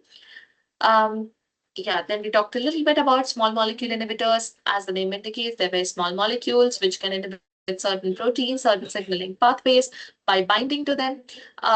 Typically, they interrupt cell signaling pathways or they interrupt metabolism and they disrupt their normal function.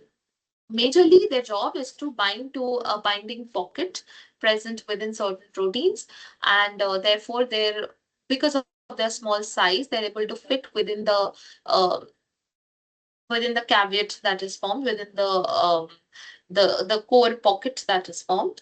And most small molecule inhibitors, since they can be taken orally, they are quite acceptable in the long term, and they can, in a lot of cases, they can also penetrate blood-brain barrier, and therefore they have wide prospects and they seem very promising for clinical applications as well.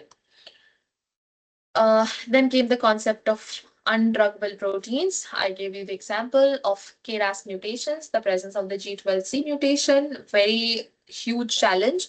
And that was tackled by the use of sotorasib, which involved covalent modification of the small molecule inhibitor, as a result of which this particular drug is only and only able to bind to this modified residue within the KRAS protein, the G12C, like when there is a modification of the glycine to the cysteine, only then can this particular small molecule actually be able to bind.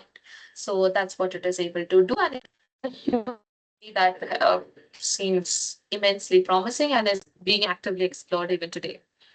Then we talked a little bit about allosteric inhibition, whereby use of drugs like asciminib, often prescribed for BCR-ABL mutant patients, basically binds to the mutant fusion protein. And yeah, that's what you see here. This is the active protein. It binds to that and inhibits the particular protein within its binding pocket, leading to non-function of that protein, or basically locks it in an inactive state. As a result of that, it's not able to execute its oncogenic activity.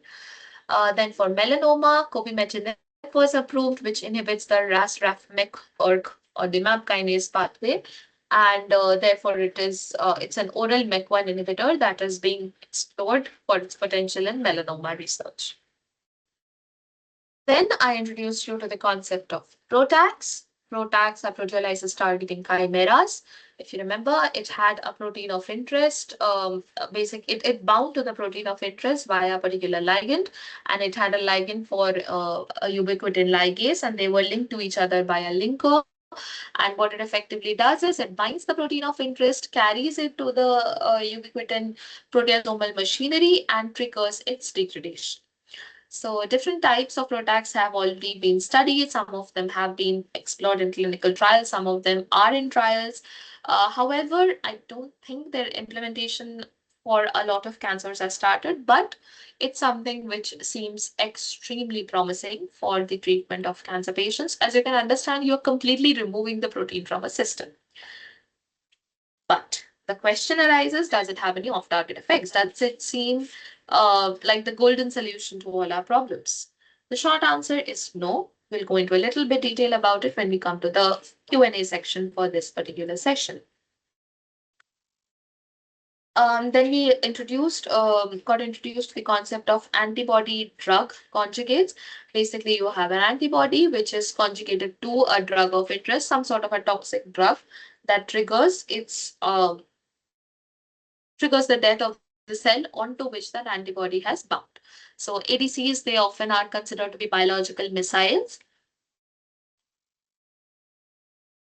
So they mimic the concept of a missile where the antibody is used to guide that particular drug to the site of interest, and then the toxin acts as a warhead and it then kills the cell.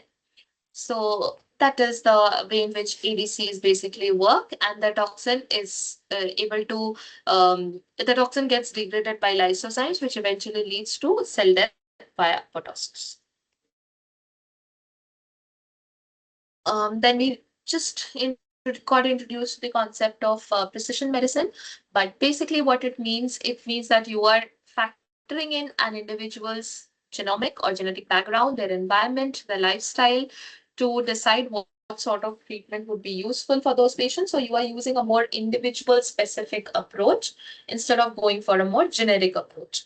So it shifts from that one size fits all approach, which is usually implied for traditional medicine, and instead takes into factor the subtle differences present within each individual for their treatment. Again, while it seems great, it is reliant very heavily on high throughput techniques. And as you already might know, high throughput techniques, while very useful, are not always 100% accurate. There is some information that is missed out, some information which can be misinterpreted, and therefore its efficiency can sometimes be a little bit compromised. So yeah, these are the different tools of precision medicine. Not really relevant to us, but yeah, you can go through it if it's interesting to you. We sort of just got familiar with the concept of CAR T cell therapy and how you use a patient's own T cells, you modify them to express your gene of interest on the cell surface, which is a modified antigen. So that chimeric antigen is expressed on the cell surface. So So you can see T cells are altered to have these special receptors which are chimeric in nature, and then CAR T cells express them on their surface. And then it is introduced into the blood of the individual, and that helps in clearance of those particular proteins.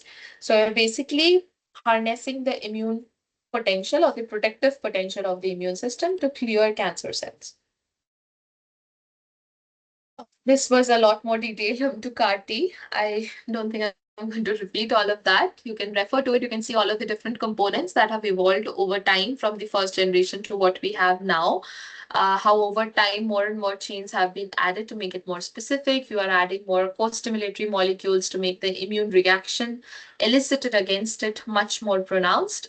Then it's increased efficiency, it's increased binding, etc. All of the modifications that have been done to the antigen that will be expressed on the surface of these modified T cells. Yeah. Here we had concluded that small molecule inhibitors, they have tackled the challenge of undruggable TFs, lacking a binding pocket. Alternative strategies like PROTACs, protein degraders, allosteric inhibitors, they are very promising. Precision medicine has revolutionized the field of cancer therapy. It aims at catering to very unique individual specific differences. It's a cutting edge method of commercializing immunotherapy. Includes CAR T cell therapy, basically.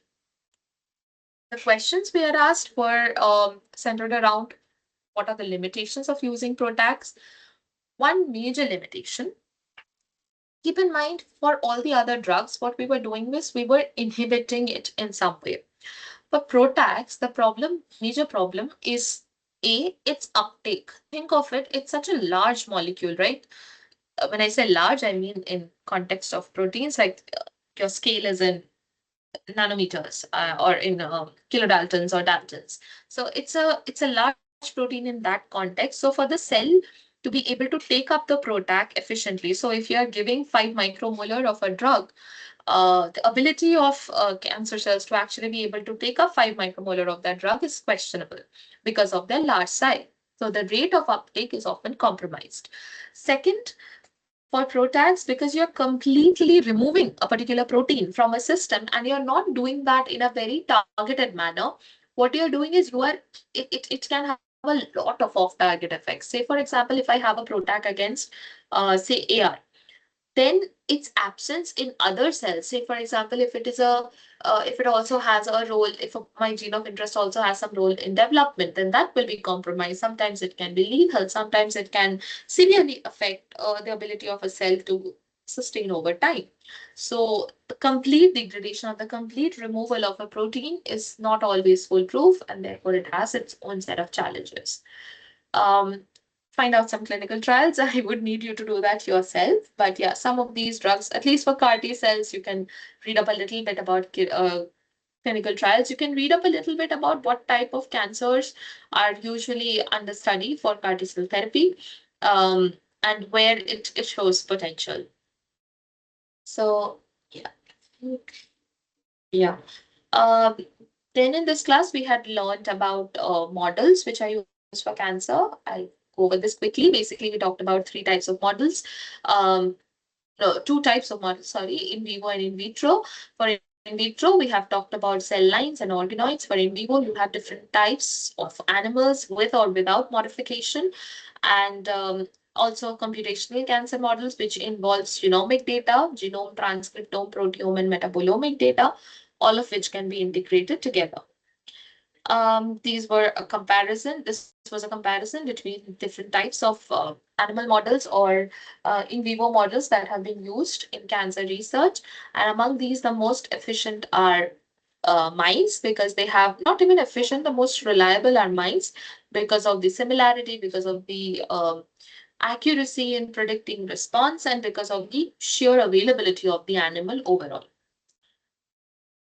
Uh, then 2D models of cancer research taught us about how cell lines are established, how you have tissue from a particular patient, which is processed over time, and then single cells isolated are subjected to the required culture conditions to generate and immortalize or a transformed cell line that will serve as an indefinite resource for your laboratory and can be used as an in vitro model for as long as possible, as long as it retains the um, sanctity of the patient from whom it was isolated.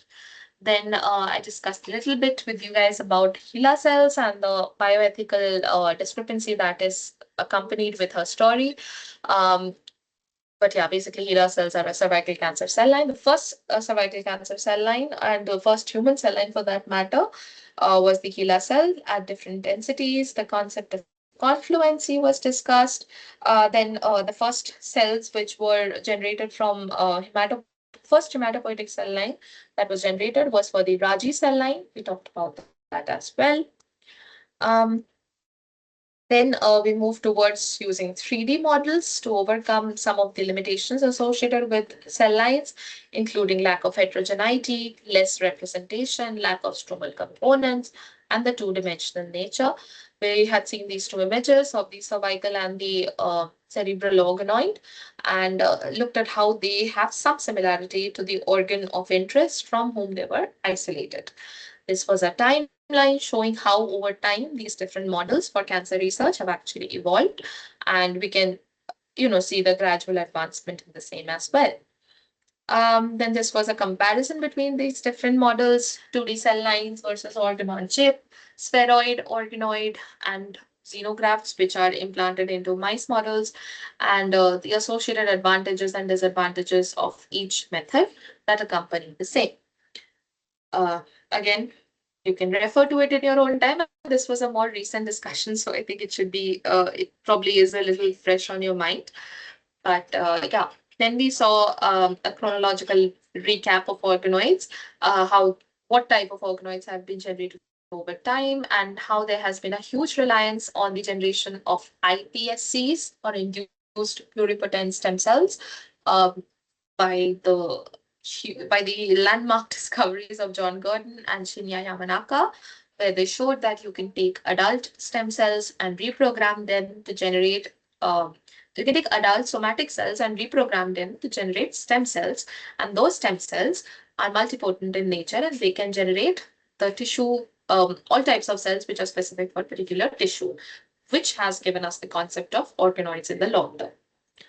So that is what we saw. And this was a comparison of different types of models, different types of immunodeficient models, or not SCID and not mice, and not SCID gamma mice, RAG deficient mice, etc. Immunodeficient mice are extensively used in cancer research because they're very receptive to the implantation of a mass of cells, whether it is derived from a patient, whether it is a cell line, whatever it may be. They are able to harbor that tumor for a definite period of time as long as the experiment will be carried out. Our key questions from this class were to understand the limitations of patient-derived models, why are they not clinically used regularly. The first major problem is the low success rate. It's a chance event how frequently you will be able to actually achieve a successful organoid from each patient.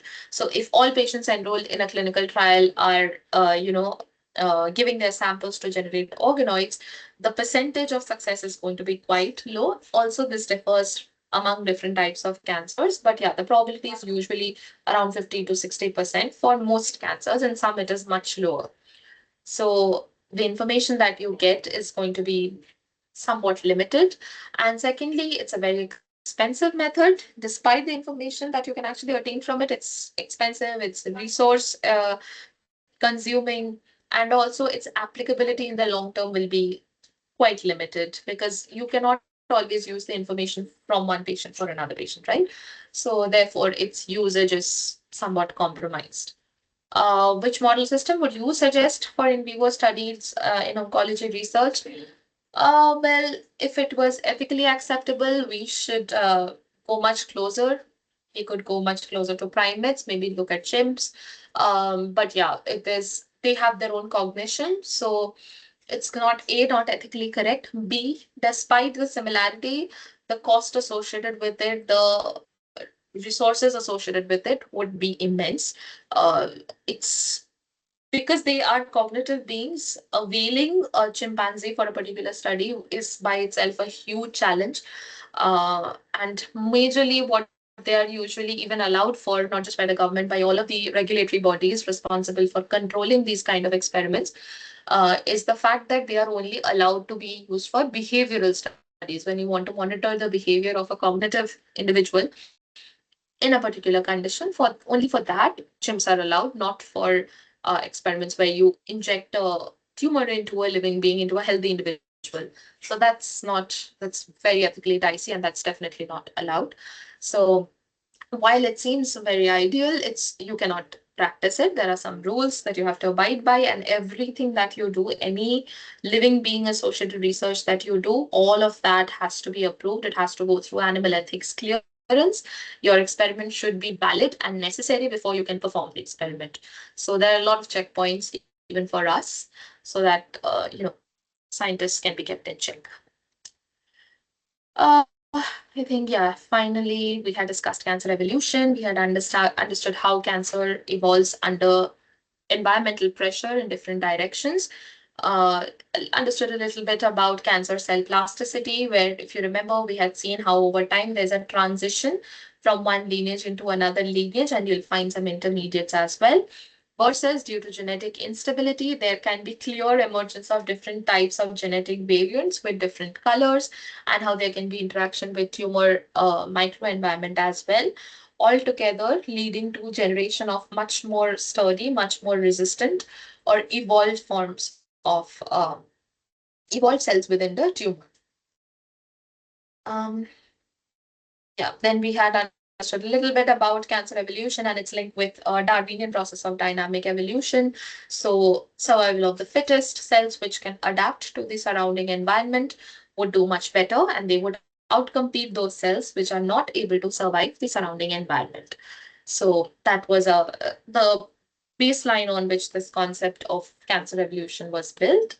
Um, yeah, then we looked at different types of mutations. I mentioned it a while back as well that there was a concept that there's a first driver mutation, which is considered to be a major contributor to the acquisition of the carcinogenic or the tumorigenic state.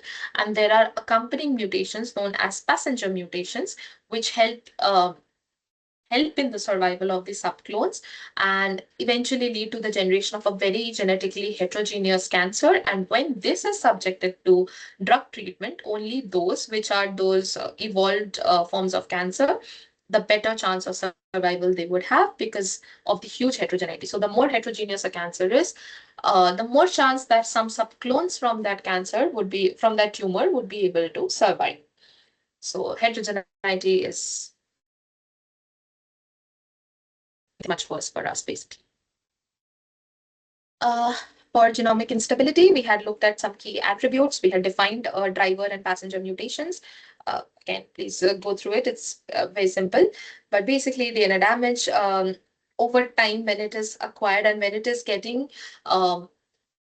is not something which is carried in the germ line within the germ cells, but is instead present within the other somatic cells of the body, and then they can expand, then that is going to it's A, going to be very beneficial for diagnostic purposes, and B, that is going to lead to a tumor which is much worse because they have very active rates of proliferation. A germ cell is usually arrested in a particular state, right? So somatic mutations are what you are more interested in because they arise from flesh, like from ground zero within the cancer cells, which is called as de novo mutations present in somatic cells. Yeah, these were different cell states. We had understood that cancer cells, as they evolve, there can be different cell states. How can you study that? You can use single cell RNA sequencing. You can use spatial transcriptomics. Basically, you rely very heavily upon omics technologies or high throughput sequencing technologies to get a lot more information. And you can see how cancer has transitioned from that initial state to this resistant state, whether it has transitioned directly, whether it has branched out in different directions. And from there, you are able to see a subpopulation that has survived the best. All that information is only possible today, in today's time, because A, we are able to have access to samples, and B, we have access to such extensive uh, sequencing platforms which are able to detect these mutations or these alterations with so much accuracy. These were the two models I think I had mentioned already. That was about the clonal evolution model for the generation of different varieties. And you had the cancer stem cell model, whereby there's a hierarchy of cells. And within that hierarchy, you will have a small subset, which would be the stem cells that can sustain tumorigenesis, like you can see here in red, that only that subset would be able to survive and would be able to generate all that diversity, all the heterogeneity present within the tumor. Whereas the clonal evolution model is non-hierarchical in nature, but instead random mutations are arising within the cells, and from there, those that have a selective advantage are able to survive. So yeah, these were broadly the two different models that have been proposed, both with evidence supporting and disproving them. And finally, a little more intro into drug resistance in cancer that involved the fact that there's therapeutic pressure, tumor burden, physical barriers, etc.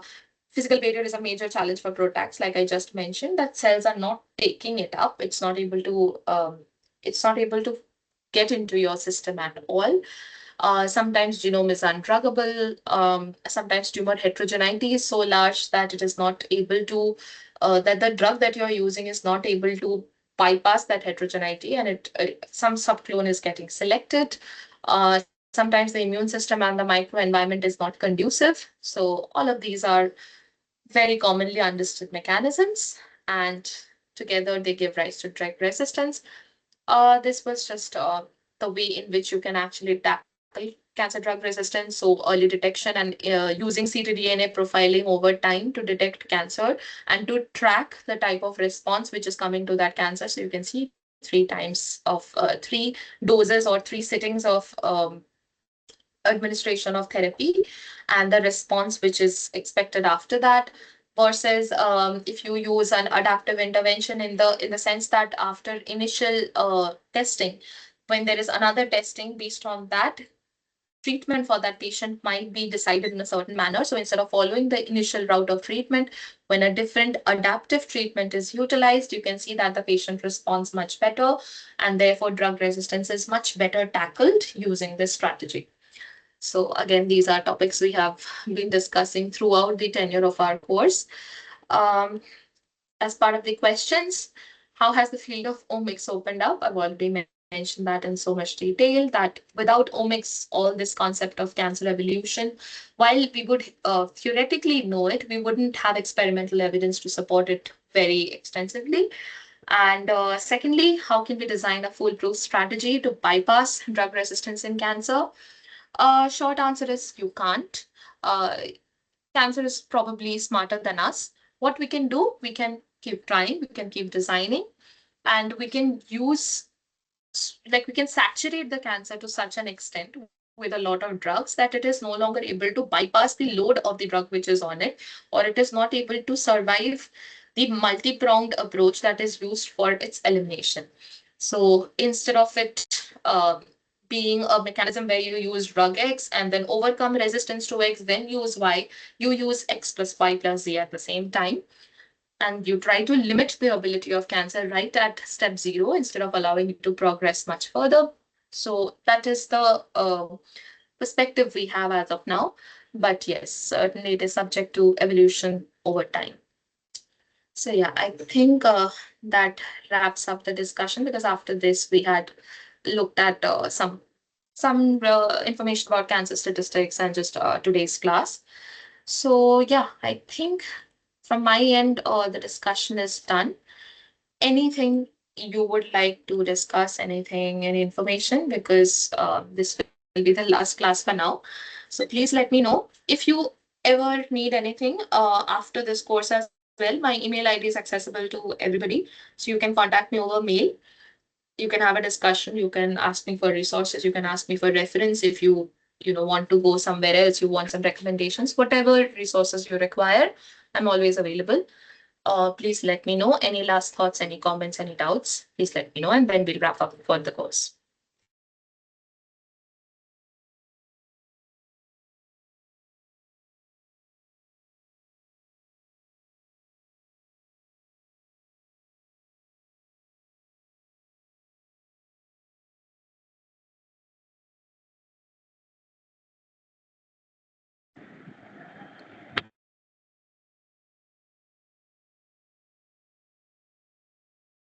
Okay, if not, then thank you so much for joining. Thank you for attending all of the classes. It was a wonderful experience. I am almost certain I'm going to come back with another course in the next semester. So if that is interesting to you, I hope to see you guys there as well. Uh, but yeah, apart from that, thank you for being a part. I hope it has been helpful. I'll upload all the remaining slides and whatever information necessary. If anybody from ISSS contacts you regarding attending the course, please let them know whatever is necessary. But yeah, from my end, it is done. Anything you had to say? You are unmuted. Thank you, ma'am, for your very valuable and precious time you all invested in us, because it is very informative and knowledgeable concept about cancer, and it's the diagnosis and its treatment and all these research which is No, taken. no, you're most welcome. It was my job, but yes, I enjoyed the course and I hope it has been helpful. helpful. And I hope that everything works out for you as well and for everybody who attended the course. But yeah, I'm very glad everybody joined. And it was an interactive course overall. That was my first experience of an interactive course. So thank you so much. But yeah, okay. So I'll end the course for now. Thank you so much for joining. Have a good night. All the best for your careers.